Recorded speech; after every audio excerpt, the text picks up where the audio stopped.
Hi from Nomad Kayaking. So today we're doing one of our first, actually it's our first review, and we're going to look at the Fjallraven.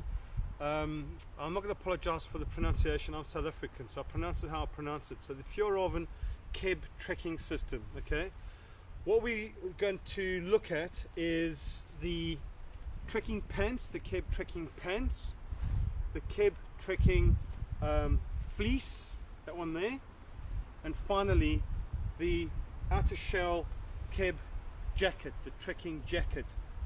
We're going to do a separate review on each item of clothing.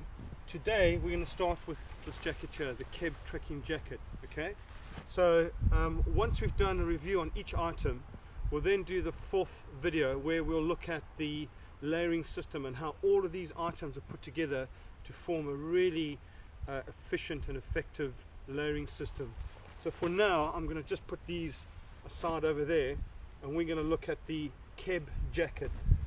Now what I'm going to do is I'm going to sort of try and, like I said, these videos are unscripted and unchoreographed, so I'm going to give you the features of the jacket. So I'm just going to run through the features, so what's on them, what they're made of, what's on the jacket, and what it's made of, and then I'm going to go back to each feature and indicate how that feature is used out in the outdoors, and whether I personally, as a professional outdoorsman, I'm a professional guide. And by the way guys, if you're wondering why we're wearing these bright orange shirts all the time, it's because it's our company uniform. So we have a uniform consisting of black and orange, or our company colors, so you'll see a lot of the bright orange. I don't go out into the sticks like this, I only use this when I'm guiding. Okay, but seeing as this is a company review, it's a review by our company Nomad Kayaking, I'm in uniform, which is only appropriate, and we wear these tan caps as well. Okay, so features, just the features for now. So this is the Keb, the Fjallraven Keb trekking jacket. Okay, it's an outer shell. It's made of two materials: G1000 canvas and a stretch material. Okay, it has a clip at the bottom, a stud with a two-way zip at the bottom and a two-way zip at the top.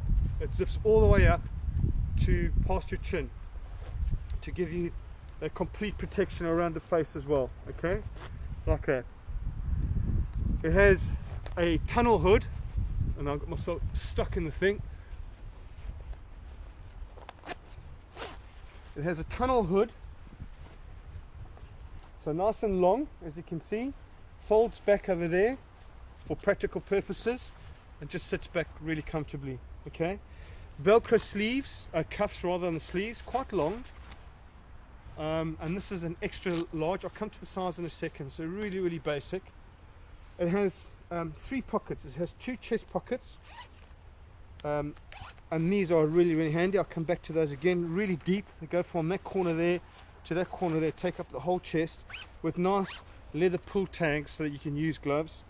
Of course I've mentioned the zip, and it's got a small pocket on the sleeves here. The size of that goes from that corner there to that corner there. Okay, so it's quite big. That's the sort of size of it. The usual Fjallraven little leather badge, and then you've got a toggle down here somewhere at the front just to pull it all tight. So if you want to cinch it in close to your body so the wind doesn't get in underneath, that's what that's for.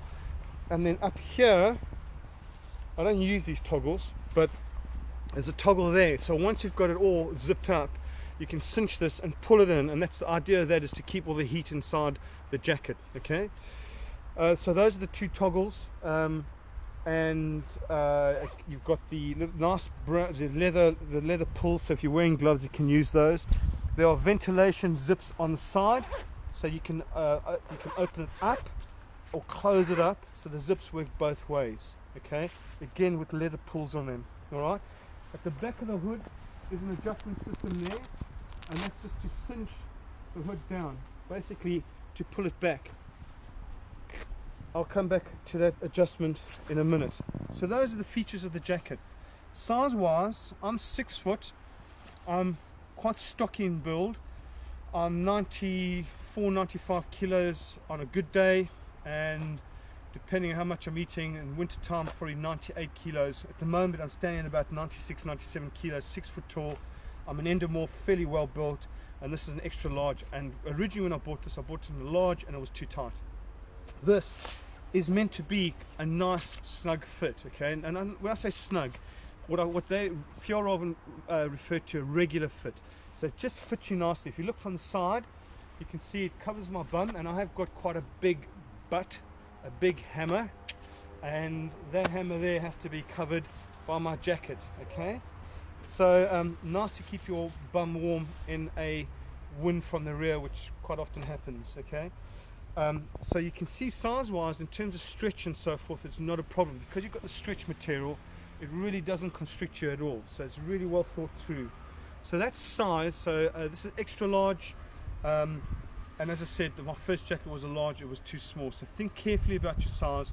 If you buy the jacket and you're not happy with the size, send it back. It's quite expensive equipment, so you want to make sure you get the sizing correct, okay? So that it's worth putting a bit of effort into it. Right, features and benefits. We've gone to the features. What should get you, or what will you use and what won't you use? In my experience, and I've been outdoorsman all my life. I spend a lot of time outdoors, and I lead groups and so forth. But when I'm trekking, I'm quite heavy on my gear. This jacket uses a waxing system, which we will cover off in a separate video. This jacket has been waxed. The waxing is the idea of the waxing is to increase the water repellency of the jacket. It's been waxed a number of times quite heavily. It's not waxed at the moment, it's been washed, and the wax has been washed out, so it's just plain G1000 canvas. Features and benefits. Okay, so the G1000, brilliant, love it. It's pretty hardcore material, it's robust, it'll last you forever. And when you wax it, it just gets what we call in South Africa houding. It just gets like attitude, you know, and it looks good and it feels good. Alright, so that's really nice. The G1000 is great. It's down at the bottom here, around your backside, because obviously you sit down, around the front because you've got a hip belt. There's no pockets down here because you have a rucksack hip belt, so you don't need any pockets. It's G1000 on the arms, because again, those are the areas you're leaning on, and you're on the ground and pegging stuff down and all the rest of it. And it's G1000 on the shoulders because you've got your ruck straps, shoulder straps, and G1000 on the hood. Okay, so for obvious reasons there, because that's where you take all the weather. Everywhere else, the front pockets on your arms here is all this sort of flexi material. Brilliant stuff. Okay, and on the back here again, you can see nice flexi material. So movement in this is fantastic. And I'm a professional sea kayaker. We need a lot of articulation when we're out there. So all of my gear, my dry suits, my buoyancy aids, articulation is really important, and it's no different because I just basically transfer all of those skills from my sea kayaking experience to everything I do in the outdoors. And for my hiking, that articulation is important, but comfort's important, and that articulation is part of it. So great material. The chest pockets, fantastic. Nice big chest pockets from that corner there right up to the top corner here, really big and stretched, so you can put a shed load of crap in there. Okay, you know, I usually put a map and compass in there, sometimes my gloves in here, all the rest of it, and it's just accessible. You've got your poles, you can just pull that down, zap out your map. If you need a compass, I really use a compass, but when I do need a bit of direction, I can do what I need to do, zap it back in there, zip it up, and I can go. So really brilliant. And all the jackets that I've seen from Fjallraven have that kind of chest pocket system. Fantastic. Okay, Fjallraven, the one thing about them, the two things I like about them in order of preference. One is the fact that the clothing is really functional. It's well thought through and it's well tested. So they come up with an idea, and then they go out into the field up in northern Sweden in the Arctic Circle, really severe weather conditions, and they test it and they work out, okay, so we want a pocket up here, does this thing work? If it doesn't work, we don't use it. If it works, we use it. And it's just really well thought through. So there's a reason you pay a price for it. The second thing is the quality. The quality is excellent. So on those two things, I just tick the boxes. Okay, so chest pockets, fantastic. A little pocket on the sleeves, I do use it. I do like my sleeve pockets. I do have something like this on my dry suit on both arms, and I do like them. When you're on the sea, using this sort of thing, you know, having quick access to some condensed milk or a chocolate bar or something like that is really key. When you're hiking, you've got the luxury of being able to stop and kind of check out what you're doing and then get a chocolate bar. But I do like this little pocket. It's actually not that little. It goes from that point there down to that point there. So that kind of height and that sort of width with a nice little zip up there, really easy to use as well. Okay, so functionality, brilliant, chest pockets, arm pocket, fantastic. The zipping system, the ventilation system, I use a lot because I sweat a lot. And if you know anything about a layering system, you're trying to do two things. A, you're trying to manage warmth, you're trying to keep warm, okay, and the second thing is the first thing is you're managing warmth and you're ventilating. So if you get hot, you're unzipping and trying to get cooler in, and you obviously then zip up to keep warm. The other side of it, the flip side of the coin, is managing moisture. So if you're someone like me who sweats like a bastard, I need to vent. I just need to get all of that, not just the hot air, but the moisture out. Otherwise, I get wet, my underlay gets wet, and then I just get cold from inside out. And that's just as bad as getting wet from the outside in.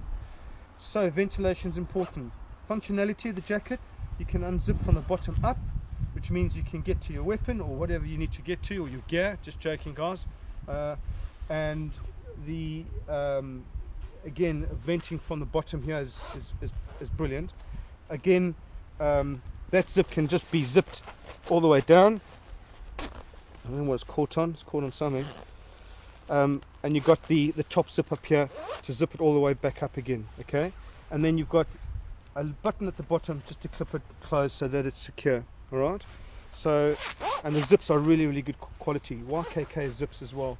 On the sides, in terms of ventilation, you've got two ventilation channels at the side, slits at the side, and they can be vented from the top down or up, or vice versa from the bottom up or down.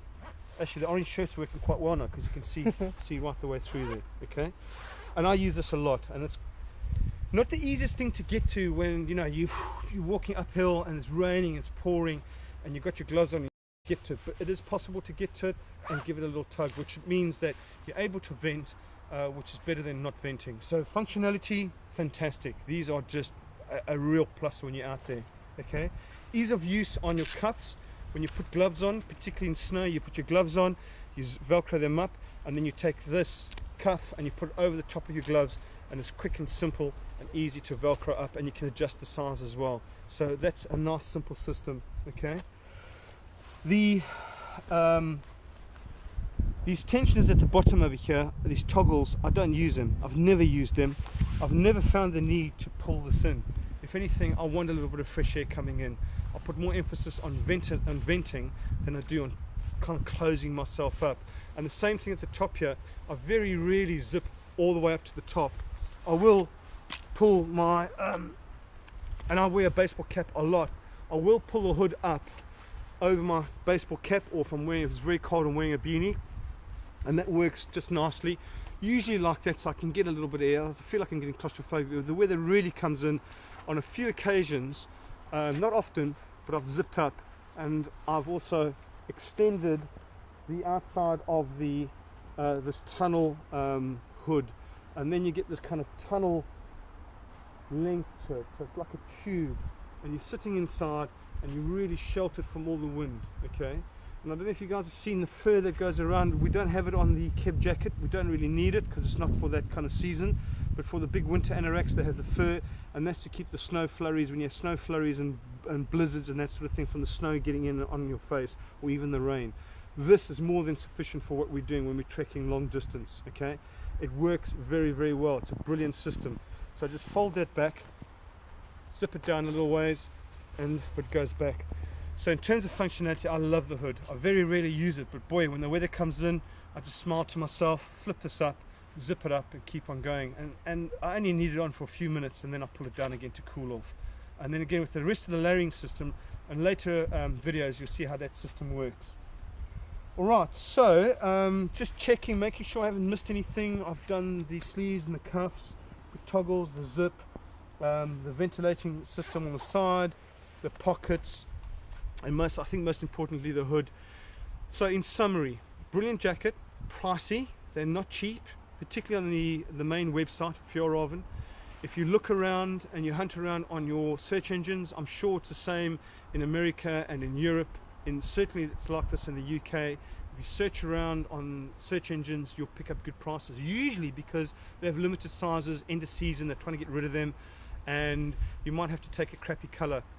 Color is important. I mean, you know, they do UN blue, bright blue, a red, like, you know, like a dark bloody red, and I personally, I prefer the earthy colors. They do a tarmac, which is kind of like a brown color like my trousers here, and then they do like olive green, which is this sort of color here, olive green. But the earthy colors are very nice. But if you want a bright color, knock yourself out. Just for the record, bright colors don't help you get found. Okay, that's fallacy. Just use your little V17 orange cloth, put it down on the ground. You can use different markers to call in for assistance. We can cover that off in another video.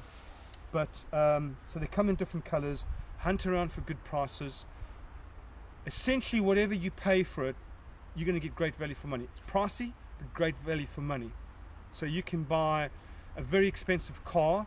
It costs you a lot of money, but it's good value for money because it's comfortable and it's good quality. It's going to last you a long time and it's going to perform very well. And that's what this does. Okay, so I highly recommend this for walkers, but trekkers. What I'm talking about here are the people doing long distance stuff, coast to coast, the classics, PCTs. PCT, I'll stand back on that because those are all the super lighters. Okay, that's not my speciality. I'm just a ordinary kind of guy who goes out there and treks. I want to be comfortable both trekking while I'm on the trail, and I want to be comfortable in camp. So I kind of try and find a middle ground. So in Europe, in the States, certainly in the UK, and particularly in the UK, a jacket like this is fantastic. Highly recommended. Very, very functional, great quality, and when you put it on, you feel like, you know, you want to go out and trek. You want to grab your poles and you want to go. Okay, so give us a thumbs up. Any comments, good or bad. If you've had any experience with this, please give us some feedback. I'd be interested to see it. We'll certainly try to reply. We will reply where we can. And remember, this is for our viewers out there. This is designed to give you helpful information, real helpful information without the BS, the bullshit, so that you can make a purchasing decision. That's what it's about. If the jacket's not for you, this is where you want to find out. So go out. There's a lot of reviews on YouTube. Have a look at them all. Some are good, some are bad, some in between. We're somewhere out there as well. So look at them all and then form your view and then go out and purchase your equipment. That's what these reviews are for. Okay? And a reminder, we don't get paid, we don't get sponsored by Fjallraven or anybody else for that matter for doing this. We're doing this off our own back. We're an adventure company, and all we're trying to do is give you good advice and good information so that you can make your decisions, whatever those decisions are. Okay? So I hope that's helped you, and we'll see you in the next video. Nomad out.